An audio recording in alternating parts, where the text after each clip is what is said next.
আমাদের দেশে এমন কিছু লতা পাতা শাক সবজি আছে যেগুলো বহু ঔষধি গুণে ভরা, আর এগুলো খেতেও অনেক মজা। আসসালামু আলাইকুম এভরিওয়ান, ওয়েলকাম টু রাহিমাইলা ব্লগ। সবাই কেমন আছেন? আশা করছি সবাই ভালো আছেন। নতুন একটি ভর্তার রেসিপি নিয়ে চলে আসলাম। আর আজকের ভর্তা বহু ঔষধি গুণে ভরা এবং মজাদার থানকুনি পাতার ভর্তার রেসিপি। চলুন যাই মূল রেসিপিতে। এর জন্য দরকার হচ্ছে আমার থানকুনি পাতা। আমি ছোট করে কেটে ধুয়ে নিয়েছি। আর শুকনা কড়াইতে আমি কালো জিরা টেলে নিচ্ছি। আর কালো জিরা বহু ঔষধি গুণে ভরা, সেটা আমাদের কম বেশি সবারই জানা আছে। আর আমাদের প্রিয় নবী হজরত মোহাম্মদ সাল্লাল্লাহু আলাইহি ওয়াসাল্লামের সবচেয়ে প্রিয় খাবার একটি কালো জিরা। আর আজকে বহু ঔষধি গুণে ভরপুর দুটি উপাদান দিয়ে আমি বানাচ্ছি আজকের ভর্তা। তারপরে কালো জিরা টেলে নিয়ে শুকনা মরিচ আমি ভেজে নিচ্ছি গরম তেলের উপরে। আর আজকের ভর্তাটি আমি শুকনা মরিচ কাঁচামরিচ দুটি মরিচ দিয়েই করছি, আপনারা চাইলে যে কোনো একটি দিয়েও করতে পারেন। আর পেঁয়াজ রসুন কাঁচামরিচ আমি এবার ভেজে নিচ্ছি। পেঁয়াজ আর রসুনটা একটু মোটা করে আমি নিয়েছি কেটে। আর এই তো লাল লাল করে ভাজা হয়ে গেলে এবার আমি পেঁয়াজ রসুনগুলো তুলে এই তেলের উপরই আমি থানকুনি পাতাগুলো দিয়ে দিব।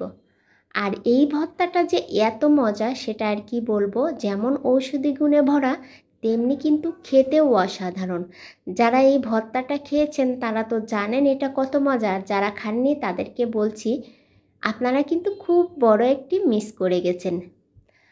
এই ভর্তাটা যে এত মজা, না খেলে বোঝা যায় না। আর আজকের ভিডিওটি দেখে অবশ্যই বাসায় একবার খেয়ে দেখবেন এই ভর্তাটি কত মজা আর কত উপকারী। তারপরে পেঁয়াজ রসুন তুলে নিয়ে থানকুনি পাতাগুলো দিয়ে সামান্য লবণ আর হলুদ আমি দিয়ে দিব। তারপরে নেড়ে চেড়ে নেব। সবুজ এই শাক কিন্তু অনেকেই শাক হিসাবেও খেয়ে থাকেন, আর অনেকে ভর্তা করে খান, অনেকে কিন্তু আবার কাঁচা পাতাও ভর্তা করে খান, কারণ এটা কিন্তু ঔষধ হিসাবেও অনেকে খেয়ে থাকেন। অনেক সমস্যার সমাধান হয় এই কালো জিরা আর এই যে থানকুনি পাতা, দুটি কিন্তু অনেক উপকার আমাদের জন্য। এবার আমি সামান্য পানি দিয়ে থানকুনি পাতাগুলো ভালো করে সিদ্ধ করে নিব, আর ঢাকনা দিয়েও ঢেকে দিব। আর পাতাগুলো কিন্তু দেখতেই পাচ্ছেন অনেক কমে গেছে।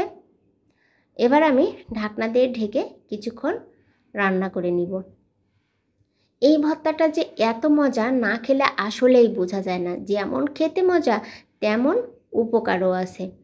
আর এত ঔষধি গুণ আছে যে সেটা আর বলে শেষ করতে পারবো না। এই তো এবার আমি পানি শুকিয়ে গেলে খুব ভালো করে ভেজে নিচ্ছি, শাক ভাজির মতো। আর এটার ভাজিটা খেতেও কিন্তু অনেক মজা লাগে। তারপরে শুকনা পাটাতে আমি কালো জিরা প্রথমে বেটে নিব। কালো জিরা বাটা হয়ে গেলে শুকনা মরিচটা আমি বেটে নিব। কালো জিরা আর শুকনা মরিচ শুকনা পাটা ছাড়া কিন্তু বাটলে ভালোভাবে বাটা যায় না। সেই জন্য আমি এই দুটো আগে বেটে তারপরে ভেজে রাখা পেঁয়াজ রসুন কাঁচামরিচগুলো বেটে থানকুনি পাতাগুলো এবার বেটে নিব।